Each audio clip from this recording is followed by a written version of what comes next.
আজকে আমরা ক্লাস 12 এর ইলেকট্রোস্ট্যাটিক্স বা স্থির তড়িৎ এই চ্যাপ্টারটা সম্পর্কে আলোচনা করব। তো এই চ্যাপ্টারটার মধ্যে প্রথমে যেটা আমরা আলোচনা করব সেটা হচ্ছে কুলম্বস ল বা কুলম্বের সূত্র। আজকে যেটা আলোচনা করব সেটা হচ্ছে কুলম্বস ল বা কুলম্বের সূত্র।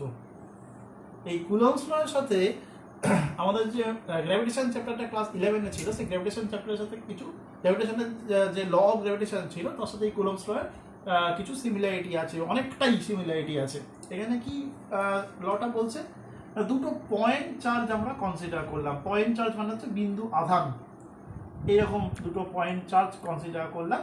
একটা ধরো হচ্ছে তার নাম দিলাম Q1 আর একটার নাম দিলাম Q2। এবার এই দুটো চার্জের ইন্টারমিডিয়েট যে ডিস্টেন্স সেটা ধরলাম আমরা আর। ইন্টারমিডিয়েট মানে হচ্ছে মধ্যবর্তী দূরত্ব, ইন্টারমিডিয়েট ডিস্টেন্স হয়।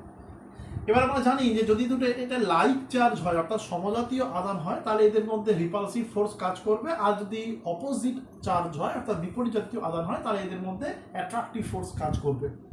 আমরা ধরে নিলাম যে এদের মধ্যে রিপালসিভ ফোর্সই কাজ করছে এবং সেই ফোর্সটা ধরলাম যে আমি এই দিকে কাজ করছে অর্থাৎ Q2 এর দিকে কাজ করছে, সেটা হচ্ছে F। তাহলে এই ফোর্সটা দুটো ফ্যাক্টরের উপর ডিপেন্ড করছে। কি কি? এক নম্বর হচ্ছে F proportional to Q1 Q2, অর্থাৎ এই ফোর্সটা দুটো চার্জের প্রোডাক্টের সঙ্গে ডিরেক্টলি প্রপোর্শনাল অর্থাৎ সমানুপাতিক। আর দু নম্বর যেটা সেটা হচ্ছে F প্রপোর্শনাল টু 1/r², অর্থাৎ এই চার্জ দুটোর যে ডিস্টেন্স, ইন্টারমিডিয়েট ডিস্টেন্স, তার স্কোয়ারের সাথে ইনভার্সলি প্রপোর্শনাল। এটাকে বলা হয় ব্যস্ত বর্গের সূত্র বা ইনভার্স স্কোয়ার ল। তো এই দুটোকে আমরা একত্রিত করে লিখতে পারি F is equals to 1/4πε0 Q1 Q2 by r²। এখানে এই যে পার্টটা লেখা হলো 1/4πε0, এটা একটা কনস্ট্যান্ট টার্ম বা ধ্রুবক পদ। নতুন একটা, এটা হচ্ছে SI সিস্টেমে লেখা যায়। তো আর সিজিএস এটাকে লেখা যায় F is equals to 1/k Q1 Q2 by r²। ঠিক আছে, এটা হচ্ছে সিজিএস সিস্টেমে লেখা যায়। এবারে একটা কথা বলি, এখানে নতুন একটা টার্ম ইন্ট্রোডিউসড হলো ইপসাইলন নট। এটা হচ্ছে ইপসাইলন নট। তো এটা কি জিনিস? ইপসাইলন নটটা হচ্ছে ইলেকট্রিক পারমিটিভিটি ইন ভ্যাকুয়াম। বাংলায় বলা হয় ইলেকট্রিক পারমিটিভিটি ইন ভ্যাকুয়াম, বাংলায় বলা হচ্ছে শূন্য মাধ্যমে তড়িৎ ভেদ্যতা। শূন্য মাধ্যমে তড়িৎ ভেদ্যতা। আর এই কে জিনিসটা, কে কে বলা হয় dielectric constant, dielectric constant of the medium. মাধ্যমের পরাবৈদ্যুতিক ধ্রুবক, dielectric constant of the medium, মাধ্যমের পরাবৈদ্যুতিক ধ্রুবক। এবারে এই যে ফ্যাক্টরটা শিখলাম ইপসাইলন নট, এর একটা ভ্যালু আছে, এটা মান আছে, সেটা আমাদের জানতে হবে, মুখস্থ করতে হবে যে epsilon not equals to 8.854 into 10⁻⁻12। 8.854 into 10⁻⁻12 এর ইউনিটটা হচ্ছে coulomb square, newton to the power -1, metre to the power -2। Coulomb square, newton to the power -1, metre to the power -2। আর এই 1/4πε0, 1/4πε0 এই পুরোটার একটা ভ্যালু আছে, সেটা হচ্ছে 9 into 10⁻9, 9 into 10⁻9 newton metre square coulomb to the power -2। ঠিক আছে, তো এই প্রসঙ্গে একটা কথা বলি, সেটা হচ্ছে যে এই যে চার্জ, যেটা তড়িৎ আধান, এই তড়িৎ আধানের এসআই এককটা হচ্ছে কুলম আর সিজিএস একক হচ্ছে স্ট্যাট কুলম বা ইএসইউ। এটা একটু মাথায় রাখতে হবে। আমরা লিখে দিচ্ছি, সেটা এখানে সাইডে লিখে দিচ্ছি যে SI unit of electric charge, SI unit of electric charge is coulomb, COULOMB, আর CGS unit of electric charge is ESU, electrostatic unit or stat coulomb, সংক্ষেপে এটাকে ST দিয়ে লেখা হয়, স্ট্যাট কুলম্ব। ঠিক আছে, এবারে এই কুলম্ব বা স্ট্যাট কুলম্বের মধ্যে একটা সম্পর্ক আছে, এই সম্পর্কটা মনে রাখতে হবে। 1 coulomb C for coulomb equals to 3 into 10 to the power 9 stat coulomb বা ESU। 1 coulomb equals to 3 into 10 to the power 9 stat coulomb বা ESU। তাহলে এটা গেল হচ্ছে কুলম্বস লয়ের ধারণা। এবারে যেটা আমরা করব সেটা হচ্ছে এই কুলম্বস লয়ের একটা ভেক্টর ফর্ম আছে, এটা কিন্তু পরীক্ষায় দেয়, vector form of Coulomb's law. সেটা কি? সেটা হচ্ছে আমরা একটা 3 ডাইমেনশনাল স্পেস কনসিডার করছি, এটা x y and z। এই 3 ডাইমেনশনাল স্পেসেতে দুটো পয়েন্ট আমরা নিচ্ছি, এইরকম জুড়ে দিচ্ছি তাদেরকে। এইখানে একটা পয়েন্ট চার্জ আছে ধরো এ পয়েন্টে, আর এখানে আর একটা পয়েন্ট চার্জ আছে বি পয়েন্টে। ধরলাম এ পয়েন্টের পজিশন ভেক্টর r1, বি পয়েন্টের position vector r2। Position vector মানে হচ্ছে অবস্থান ভেক্টর, যেটা আমরা অলরেডি ক্লাস 11-এ শিখে এসেছি। তাহলে এবার এই দুটোকে যদি আমি জয়েন করে দিই, মনে করলাম এদের পজিশন ভেক্টর হচ্ছে r। এখন এ পয়েন্টে বসে আছে হচ্ছে QA, বি পয়েন্টে বসে আছে QB চার্জ। হলো, তাহলে আরটা আমার দরকার, আমি আরটা কোত্থেকে পাবো? আর কে আমি লিখতে পারি r equals to r2 minus r1। কোত্থেকে পেলাম না, এই r অ্যাকচুয়ালি হচ্ছে তোমার এই r1 plus r equal to r2, তো ট্রায়াঙ্গেল অ্যাপ্লাই করে আমরা পেয়েছি, ক্লাস 11-এ ট্রায়াঙ্গেল অ্যাপ্লাই করে আমরা পেয়েছি। তো এবারে এই ভেক্টর ফর্মটা যেটা হচ্ছে, যে এদের মধ্যে যে ফোর্সটা যদি কাজ করে, ধরলাম যে দিকে যদি ফোর্সটা কাজ করে F, তাহলে F vector equals to 1/4 pi epsilon not QA into QB by R square into R cap, where R cap is the unit vector along R, অর্থাৎ R cap হলো R বরাবর ইউনিট ভেক্টর বা একক vector. এটাকে এভাবে লেখা যায় যে F is equals to 1/4 pi epsilon naught QA into QB by R square R by R, কারণ R cap মানে হচ্ছে R by R। তাহলে F equals to, finally we can write 1/4 pi epsilon naught QA QB by R cube into R. So this is the vector form of Coulomb's law. এটাই হচ্ছে কুলম্বের সূত্রের vector রূপ। এটা কিন্তু খুব ইম্পর্টেন্ট, পরীক্ষাতে কিন্তু দেয় এটা। হলো, ওকে। এইবার আমরা যেটা আলোচনা করব সেটা হচ্ছে, একটা কথা বলি, আমরা তো এটা স্থির তড়িৎ আলোচনা করছি, তো স্থির তড়িৎ তোমরা ক্লাস 8-এ পড়েছো, যখন দুটো বস্তুর মধ্যে ঘর্ষণের ফলে বা রাবিং প্রসেসের ফলে স্থির তড়িৎ উৎপন্ন করা যায়। তা এক্ষেত্রে বলে দিই যে বস্তুটা কিন্তু সবসময় কিন্তু নন মেটাল বা ইনসুলেটার এই ধরনের জিনিসকে আমরা অন্তরক পদার্থ বা অহত এগুলোকে আমরা কনসিডার করবো। মেটালে রাবিং প্রসেসে কিন্তু এই স্থির তড়িৎ উৎপন্ন করা যায় না, because metals are good conductor of electricity. যেগুলো গুড কন্ডাক্টর অফ ইলেকট্রিসিটি নয়, তাদের ক্ষেত্রে কিন্তু বাই রাবিং প্রসেস আমরা এই স্থির তড়িৎ তৈরি করতে পারি। এখন প্রশ্ন হচ্ছে যে একটা বস্তুকে যদি আমি চার্জ করলাম, বাই সামহাও আমি চার্জ করলাম, চার্জ করলে চার্জটা কিন্তু সবসময় জানবে যে কোনো বস্তু, সেটা যে কোনো শেপেরই হোক না কেন, সবসময় বস্তুর পৃষ্ঠতলে, অর্থাৎ বাইরের যে তলটা আউটার সারফেস, সেই আউটার সারফেসে কিন্তু চার্জটা স্টোর থাকে। কখনোই কোনো চার্জ ওটা ভিতরে প্রবেশ করতে পারে না। মনে রাখবে, চার্জের এক্সিস্টেন্স কিন্তু কোনো বডি সবসময় আউটার সারফেস থাকে, কিন্তু ভিতরে প্রবেশ করতে চার্জ পারে না। এটা কিন্তু খুব ইম্পর্টেন্ট একটা কথা।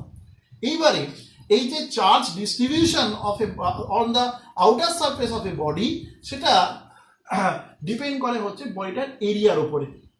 এরিয়াটা যত বেশি হবে তত কিন্তু চার্জ ডিস্ট্রিবিউশনটা তত বেশি হবে, কিন্তু চার্জ ডেন্সিটি কিন্তু তত কমে যাবে। তো আজকে যেটা আমরা এখন আলোচনা করবো সেটা হচ্ছে surface charge density.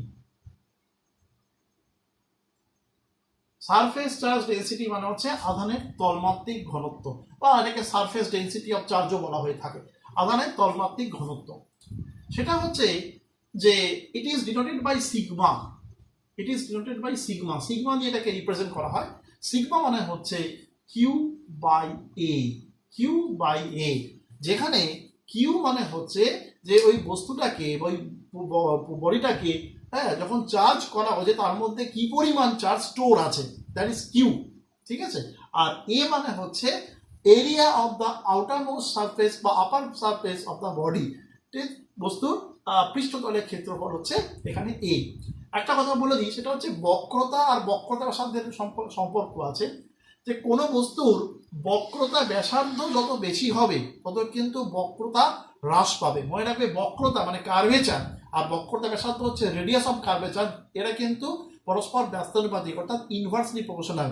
Radius of curvature যত বাড়বে তত তার কার্ভেচারটা কিন্তু কমতে থাকবে, আর রেডিয়াস অফ কার্ভেচার বাড়া মানেই হচ্ছে তার এরিয়াটা বাড়বে, ফলে সারফেস চার্জ ডেন্সিটিও কিন্তু কমতে থাকবে। যেমন একটা কথা বলি, সেটা হচ্ছে যদি আমরা একটা স্ফেরিক্যাল বডি কনসিডার করি, তাহলে স্ফেরিক্যাল বডির ক্ষেত্রে এটা হয়ে যাবে হচ্ছে Q by 4 pi r square. তাহলে দেখো, এই রেডিয়াস যখনই বাড়তে থাকবে তখন কিন্তু সিগমাটা ডিক্রিজ করে যাবে, ঠিক আছে। তো তাহলে কি বললাম, যদি এটাকে ডিফাইন করা হয়, ডিফাইন মানে হচ্ছে যে কোনো বস্তুকে যদি আহিত করা হয় বা চার্জ করা হয়, তাহলে তার পার ইউনিট এরিয়া, কেন per unit area, if A equals to 1 then we can write sigma equals to q. তাহলে কোনো বডিকে যদি চার্জ করা হয় তাহলে তার পার ইউনিট এরিয়ায় যে পরিমাণ চার্জ স্টোর থাকবে বা সঞ্চিত হবে সেটাকে আমরা বলবো হচ্ছে surface charge density of that body, ঠিক আছে। তো এটাকে সিজিএস এ লেখা হয়, এর ইউনিটটা হচ্ছে, চার্জের একক আমরা অলরেডি আলোচনা করেছি, ESU centimetre to the power -2, আর এসআই তে এটা হচ্ছে coulomb metre to the power -2। হয়ে গেল সারফেস চার্জ ডেন্সিটি আমরা আলোচনা করে ফেললাম। ওকে, এইবার যেটা আমরা আলোচনা করব, সবথেকে গুরুত্বপূর্ণ একটা জিনিস আমরা ডিসকাস করব আজকে, সেটা হচ্ছে electric field. It is very very important.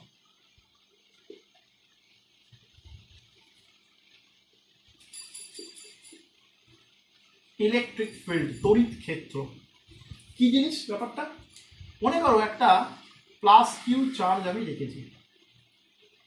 এবার এই প্লাস কিউ চার্জের সামনে যদি এখানে একটা চার্জকে নিয়ে আসি, তাহলে কি হবে, এই দুটো চার্জের মধ্যে একটা ইন্টারাকশন হবে।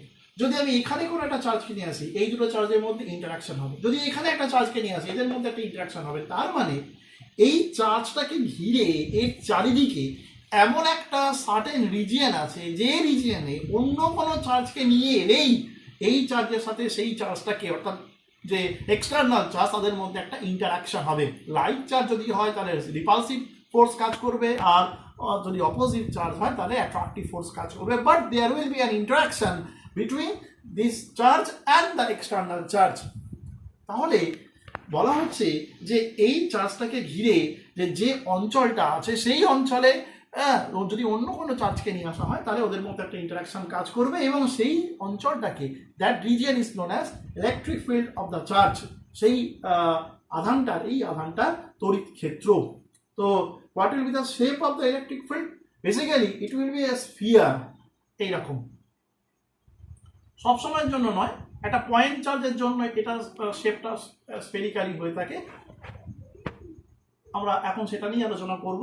হ্যাঁ, it will describe a sphere of infinite radius.